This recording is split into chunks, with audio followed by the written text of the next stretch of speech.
So Emma's off for Canada, huh? Yeah, she was all set to go out to the cabin she told us about, but after a bit of last-minute research, she discovered a man who lives up in Canada who may be a relative to Jed Cooper. She made a phone call and talked to him, and the next thing you know, she's headed up there to see him. And doesn't know when she'll be back either. Well, being a relative, maybe he knows some stuff that nobody else knows, and she'll be able to... Hey, what the... Jerry, quick, take cover! Everybody under the tables, now!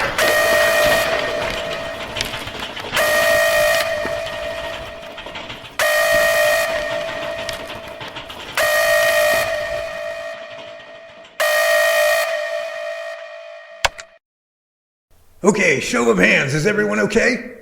Nobody injured? Okay, good. Everybody check over your areas carefully and report any damage to my office.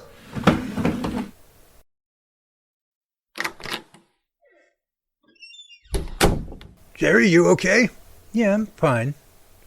It's been quite a few years since I felt a quake that powerful around here. Yeah, that was quite the shaker. It's very rare to feel one that strong this far north. Normally that kind of thing is reserved for San Francisco and L.A. Turn on the news. Let's see what they're saying about it.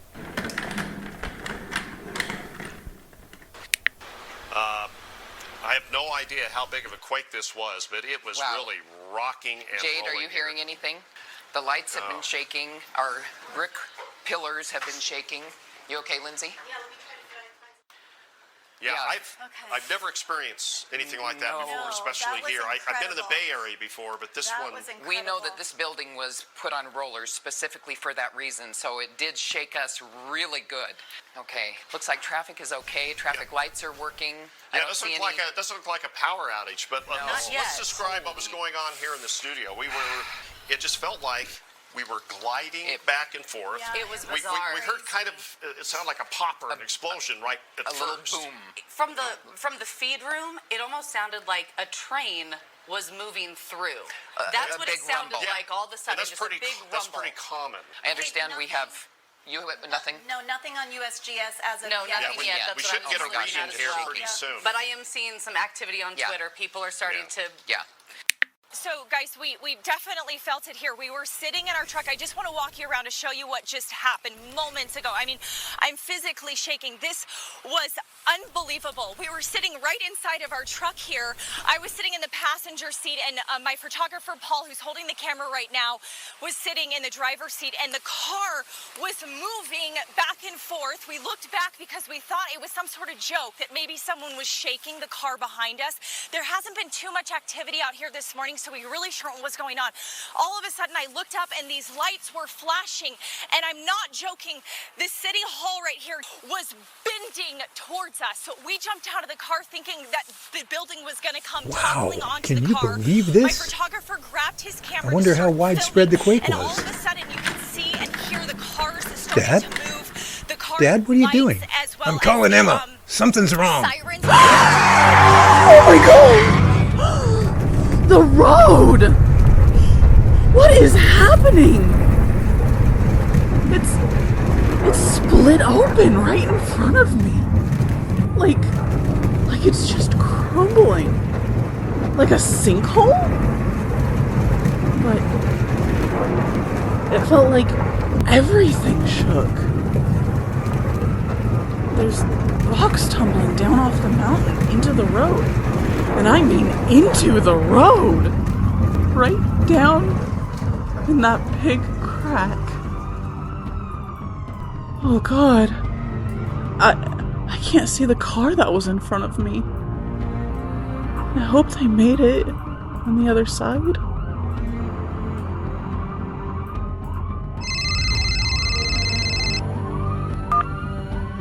Dad? Yeah, we just had an earthquake up here. You felt it there too? Wow. I'm on the I-5, about 20 miles north of the Oregon border. Dad, it was really freaky.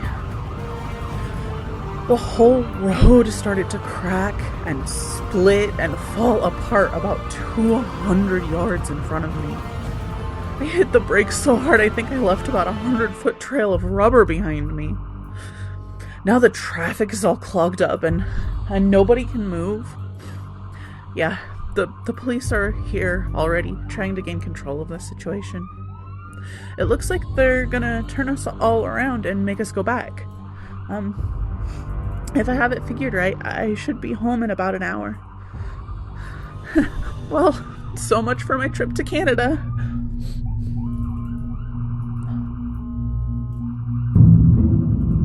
An earthquake measuring 7.2 struck extreme northern California and southern Oregon today, sending many people scurrying into the streets as well as causing major traffic problems. Nearly a 500-foot stretch of northbound Interstate 5, about 20 miles north of the California-Oregon border, was completely destroyed, creating a giant sinkhole into which at least 2 vehicles and their occupants fell and disappeared. No word is yet on the number of fatalities.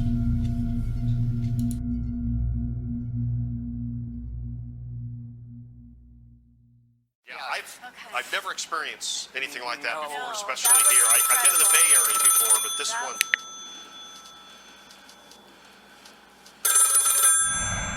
Hello? Darrell, it's Hank. I'm over to... stuck in Hank, I can't hear you. Crystal. Big earthquake. And the whole... Where are you? caved in. Hank, there's too much static on the line. I can't hear Really you. need help. It's hard to breathe. Not much. Very little air. Hello? Hello? I'm not gonna make... Hank? This call has been disconnected.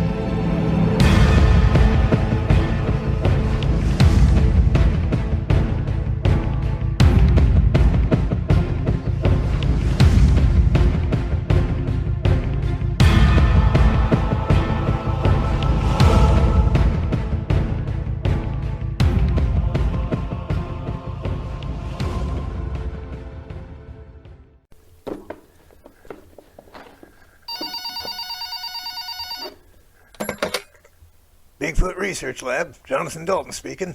Professor, I just got a call from Hank, and I think he's in some sort of big trouble. I couldn't understand everything he said, but from what I could hear, he's trapped in a cave out by Crystal Creek. He said there's not much air left, and he doesn't think he's gonna make it. Jerry and I'll head out there right now. I know right where those caves are, so they won't be hard to find. It's just a matter of getting there before his air runs out. I'll call you when we know more. Jerry, you and I have an emergency run to make. I'll explain on the way. Let's go.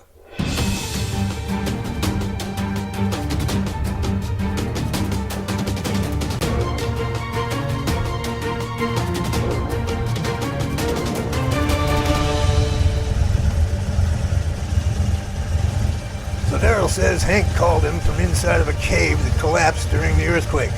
The phone signal was pretty spotty, but from what he could make out, Hank's trapped with very little air left. So when we get there, we're going to have to work fast. Yeah, true, but there's no telling how bad the cave-in is or how far back in there he might be. With just the two of us working, we could be at it for hours. Well, we still have to do our best. Just hope and pray that he's still alive when we get there.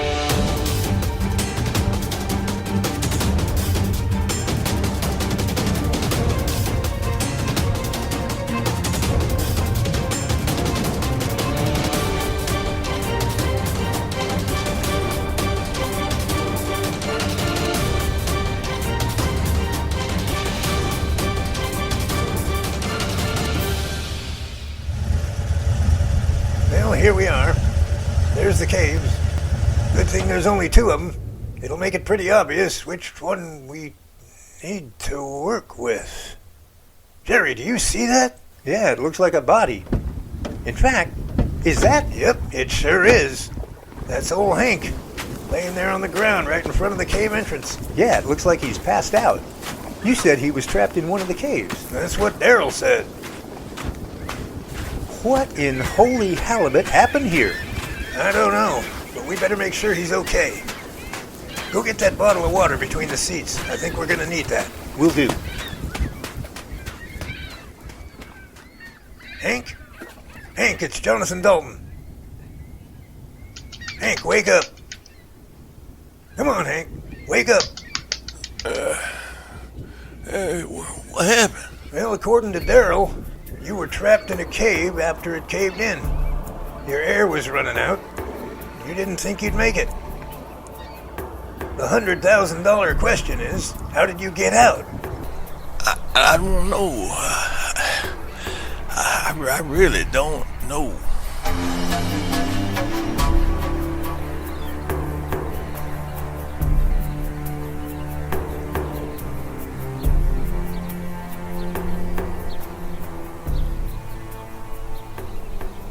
Hank, what do you remember about what happened? Well, it started that lot of shaking for like an earthquake. Well, you're right about that. We did have an earthquake. Pretty big one, too. What else? Then the whole place caved in on me. Rocks, dirt, the whole enchilada. It just collapsed all around me. Before I knew it, I was in total darkness. I had my flashlight, so I used it to take a look around, kind of get an idea of what the situation was. First, I was sure it was over for me. I was pounding on the wall with a stone, hoping somebody would hear it. It took me about an hour to even remember what I had my cell phone with me. And then I called Darrell. But then it was getting pretty hard to breathe. My battery died in my phone in the middle of the call, and then I just sat there in the dark, waiting and hoping. Last thing I remember, hearing something on the other side of the cave-in. Sounded like a rock being thrown. I thought it was just hearing something. After that, it's just a blur. And then, y'all were waking me up here. I have no idea how I got here. I think I know. Here's that water, Professor.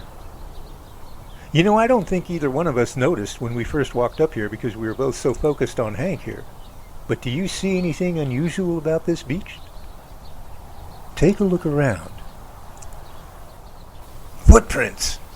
Dozens of them. And they're huge. Well, Hank, it looks as if you were rescued. Rescued? By who? By our neighborhood Squatch Patrol. Apparently, there's a couple of friendly ones around these parts.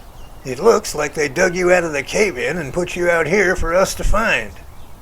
You know, Darrell said he was camping pretty close to here when that tree fell on him, and 2 Sasquatch came and lifted it off of him and rescued him. You know, it wouldn't surprise me one little bit if the 2 who rescued Darrell are the same 2 who rescued you.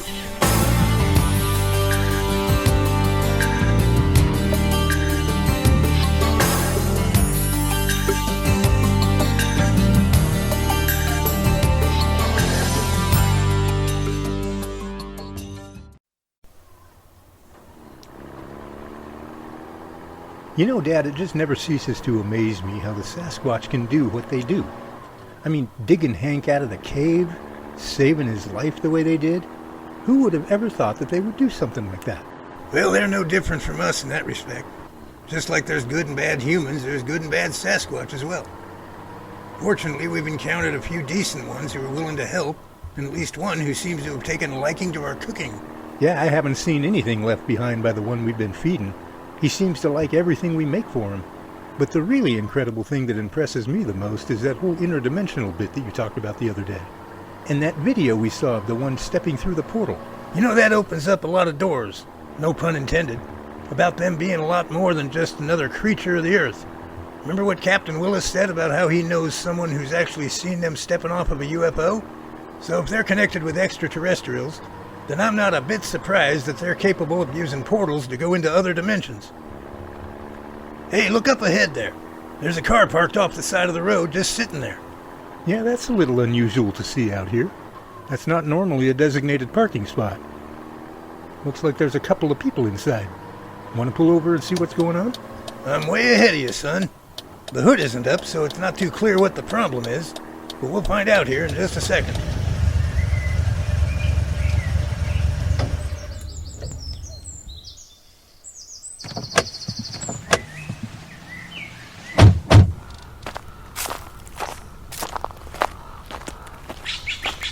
Hello there.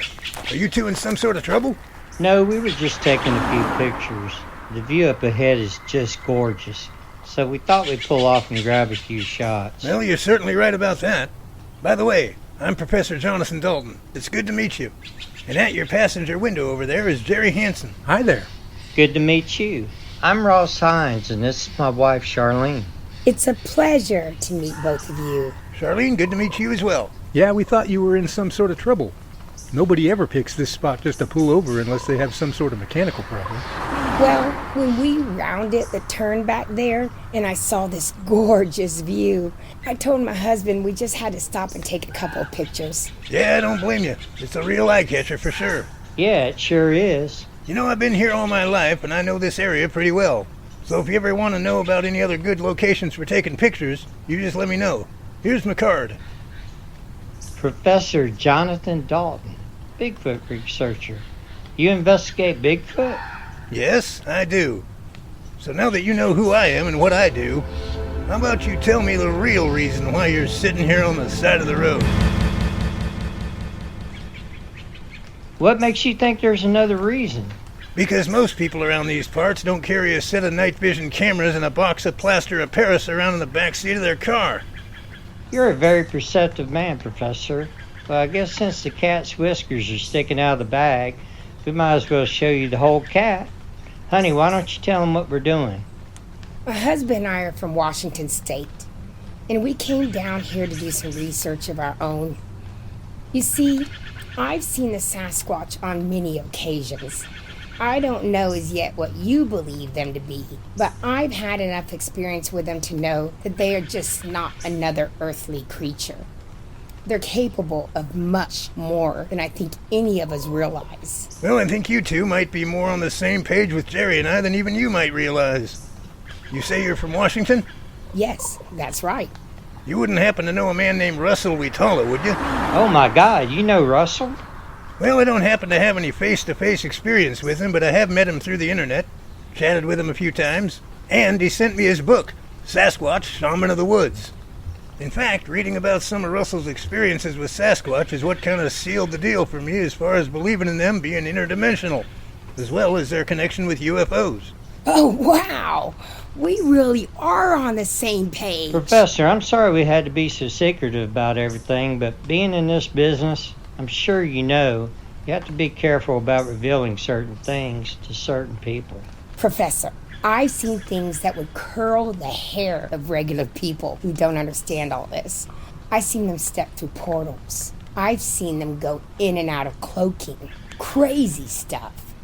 If I told the average person some of the things I've seen, they'd have me committed. Yeah, I can understand that. So what exactly is it you were doing here when we pulled up on you? Well, if you look back up the road there, do you see all that flattened brush? Yes, I see it. That's where one of them just crossed the road in front of us about 10 minutes ago. And when they got to the other side, they disappeared. We were just sitting here talking about it when you pulled up. He was kind of a grayish looking one, about 8 feet, maybe 450 pounds. He looked like an older one. He was probably coming back from the Shady River after getting water. Well, hey, instead of us talking about all this on the side of the road, why don't you follow me back to Brooksdale? It's about 5 miles up the road. I have a research lab there. With your knowledge and experience, I think the two of you would be tickled pink to see what we have there. That way we can all have a good long sit-down and you can tell Jerry and me all the details about some of your other experiences. In fact, if I have my timing figured right, my daughter Emma should be there by now. She's a Bigfoot researcher as well, so she'd love to hear it all too. Sounds great to me. Yeah, we'd love it. Well, alrighty then. Just follow us and we'll see you there.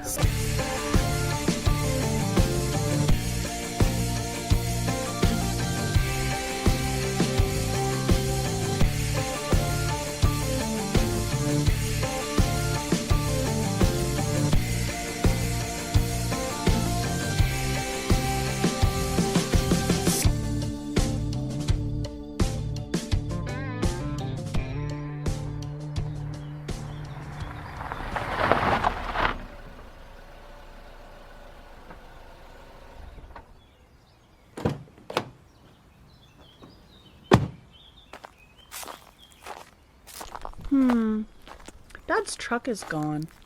Jerry's is still here. I was really hoping to see both of them.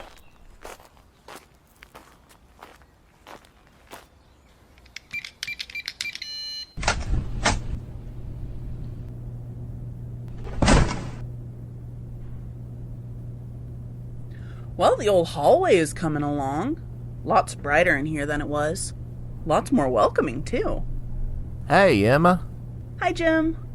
Hey, would you happen to know where my dad is? His truck's not in the parking lot. No, but I saw both him and Jerry run out of here like a couple of bats out of hell about 90 minutes ago.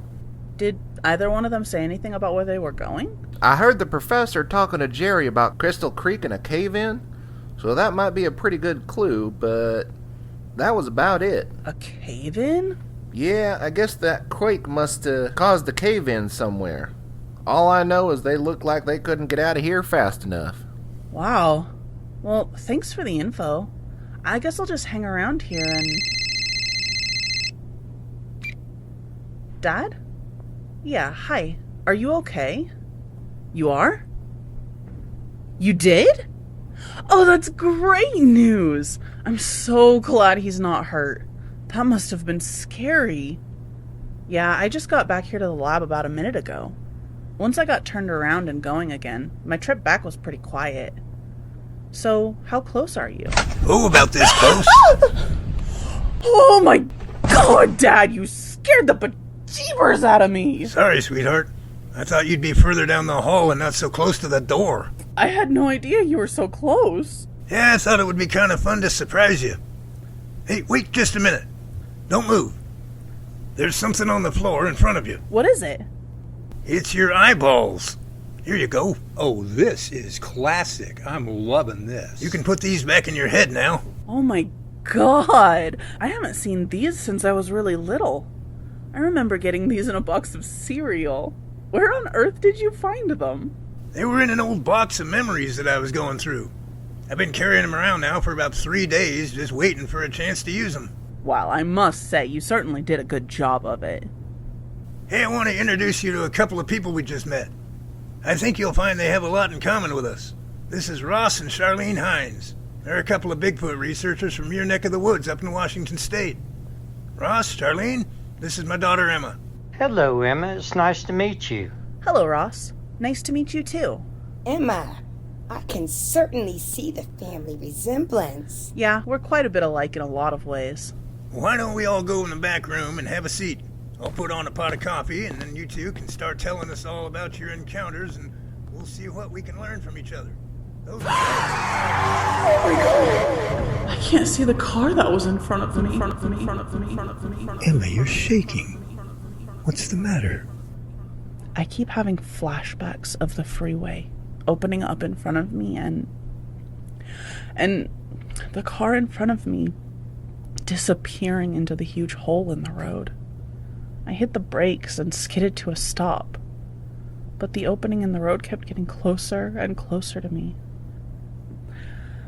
It was like a huge zipper being unzipped. It started about 200 yards in front of me and kept opening up. It did finally stop, just 6 feet in front of me. Jerry, I was so scared. Just 6 more feet of that road opening up, and I wouldn't be here.